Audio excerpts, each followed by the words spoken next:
So all the electrons revolving around the nucleus through a definite path. The definite path we call them as orbits or energy level or shells. So these are the certain terms we use here. So the electrons are revolving around the nucleus through a fixed path called orbit, or we call them as energy shells or energy levels. അപ്പം ഈ fixed പാത്തിലൂടെയാണ് electrons എല്ലാം move ചെയ്യുന്നത്. അതുകൊണ്ട് ഓരോ energy അല്ലെങ്കിൽ ഓരോ ഷെല്ലിലും ഓരോ ഓർബിറ്റിലും ഒരു പ്രത്യേക എനർജി ഉണ്ട്. ആ എനർജി ഉള്ള ഇലക്ട്രോൺസിന് മാത്രമേ ആ പർട്ടിക്കുലർ ഷെല്ലിൽ കൂടി മൂവ് ചെയ്യാൻ പറ്റൂ. അങ്ങനെ റിവോൾവ് ചെയ്യുന്ന ഇലക്ട്രോൺസുകൾക്ക് ഒരിക്കലും ആക്സിലറേറ്റ് ചെയ്യുമെങ്കിലും എനർജി ലൂസായി പോവുക അല്ലെങ്കിൽ ലോസ്റ്റായി പോകത്തില്ല. അതുകൊണ്ടാണ് ഇതിനൊരു പർട്ടിക്കുലർ പാത്തിലൂടെ ആക്സിലറേറ്റ് ചെയ്ത് അല്ലെങ്കിൽ ഹൈലി സ്പീഡായിട്ട് മൂവ് ചെയ്യാൻ സാധിക്കുന്നത്. Then he explained that energy level is associated with a definite amount of energy. As I said, each energy levels is associated or each energy level have a fixed amount of energy. ഓരോ energy ലെവൽസിനും എന്തുകൊണ്ട് ഒരു പ്രത്യേക അല്ലെങ്കിൽ ഒരു particular energy ഉണ്ട്. The change in energy takes place when electrons jumps from one energy level to another. You will study in higher class how the energy levels are or how the electrons are jumps from one energy orbit to another. So this was Niels Bohr, and this is concept that is at the nucleus proton and electrons are revolving through a discrete level. ഇതുപോലെ fixed energy levels ഉണ്ട്. ആ energy ലെവൽസിൽ കൂടെയാണ് electrons move ചെയ്യുന്നത്. So since this energy levels are fixed, the electrons are moving through this fixed level, the radiation of energy will not takes place. So there is a limit in the number of electrons of each shell can hold.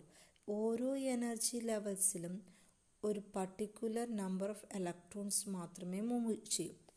As I said earlier, each energy levels അല്ലെങ്കിൽ each ഷെൽസിന് എന്തുണ്ട്, ഒരു particular energy ഉണ്ട്. അപ്പോൾ ആ energy ലെവലിൽ കൂടി move ചെയ്യാൻ പറ്റുന്ന ഒരു കൂട്ടം ഇലക്ട്രോൺസുകളേ ഉള്ളൂ, അല്ലെങ്കിൽ ഒരു പർട്ടിക്കുലർ നമ്പർ ഓഫ് ഇലക്ട്രോൺസിന് മാത്രമേ ആ എനർജി ലെവൽസിൽ കൂടെ അല്ലെങ്കിൽ ആ ഓർബിറ്റിൽ കൂടി സഞ്ചരിക്കാൻ പറ്റുകയുള്ളൂ. അപ്പോൾ എല്ലാ ഇലക്ട്രോൺസും, ഒരു ആറ്റത്തിലുള്ള എല്ലാ ഇലക്ട്രോൺസും ഈ ഒരു ഷെല്ലിൽ കൂടെ അല്ലെങ്കിൽ രണ്ടാമത്തെ ഷെല്ലിൽ കൂടെ മാത്രമേ സഞ്ചരിക്കൂ എന്നുള്ളതല്ല. ഇലക്ട്രോൺസിൻ്റെ എനർജി അനുസരിച്ച് ഓരോ ഷെല്ലിനും ഓരോ particular number of electrons it can revolve. Okay, so each energy level is associated with a fixed amount of energy, and there is no change in the energy of the electron as long as they keep revolving in the same energy level and the atom remains stable. ഇത് long term ഇങ്ങനെ move ചെയ്താലും since it contains a fixed amount of energy, there is no loss of energy. അവിടെ ഒരു ലോസോ ഗെയിനോ energy ഒന്നും കാണിക്കുന്നില്ല. അതുകൊണ്ട് atom എപ്പോഴും എന്താണ്, സ്റ്റേബിൾ ആണ്. So this is the correct explanation made by Niels Bohr. Okay, so look at this energy levels. ഈ ഓരോ ഷെല്ലിനും ഓരോ പേരിലാണ് അറിയപ്പെടുന്നത്. So since the centre is a nucleus and the first orbit we call them as K shell. എന്ത് വിളിക്കും? K shell. Second shell or second orbit we call them as L shell. Third shell we call them as M shell. Fourth shell N shell. And number of shells are increasing as the electron. ഒരു ആറ്റത്തിലെ ഇലക്ട്രോൺസിൻ്റെ number അനുസരിച്ച് ഷെല്ലിൻ്റെ നമ്പറും കൂടിക്കൂടി വരും. N മാത്രമല്ല, ഇനിയും M ഉണ്ട്, M N O P ഒക്കെയുണ്ട്. So first shell, you have to study this much. First shell is K shell, second shell is L shell, third shell is M shell, fourth shell is N. What is N? The level അല്ലെങ്കിൽ number of shell. ആ ഷെല്ലിൻ്റെ നമ്പറാണ്. First shell ആയതുകൊണ്ട് K shell, second shell L shell, M shell, N shell.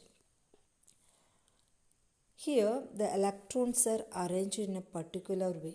ചുമ്മാ ഇലക്ട്രോൺസുകളെ അങ്ങനെ arrange ചെയ്യുകയല്ല. These electrons are arranged in a special manner. The arrangement of electrons in various shells of an atom of the element is known as electronic configuration. ഇങ്ങനെ അല്ലെങ്കിൽ ഇങ്ങനെ arrange ചെയ്യുന്ന ഇലക്ട്രോൺസിനെ പറയുന്ന പേരാണ്, ആ അറേഞ്ച്മെൻറ്റിനെ പറയുന്ന പേരാണ് electronic configuration. So what is electronic configuration? The arrangement of electrons in various shells of an atom of the element is known as electronic configuration. So as I said, electrons cannot put in any of these shells. എങ്ങനെയെങ്കിലും അല്ലെങ്കിൽ ഏതെങ്കിലും ഒരു ഷെല്ലിൽ arrange ചെയ്യുക എന്നുള്ളതല്ല, ഓരോ ഷെല്ലിനും ഒരു particular number of electrons it can hold. So each shells can hold only A particular number of electron. That much electrons only revolve around that particular shell. So each shell has a capacity to hold a particular number of electron. ഓരോ ഷെല്ലിനും ഒരു പ്രത്യേകം അല്ലെങ്കിൽ ഇത്ര number electrons മാത്രമേ അതിൽ hold ചെയ്യാനുള്ള capacity ഉള്ളൂ. അത്രയും ഇലക്ട്രോൺസ് മാത്രമേ ആ ഷെല്ലിൽ കൂടി സഞ്ചരിക്കത്തുള്ളൂ. അങ്ങനെയാണ് അറേഞ്ച്മെൻറ്റ്. അങ്ങനെ അറേഞ്ച് ചെയ്തതിന് പറയുന്ന പേരാണ് electronic configuration. So the arrangement of electrons in various shells of an atom of the element is known as electronic configuration.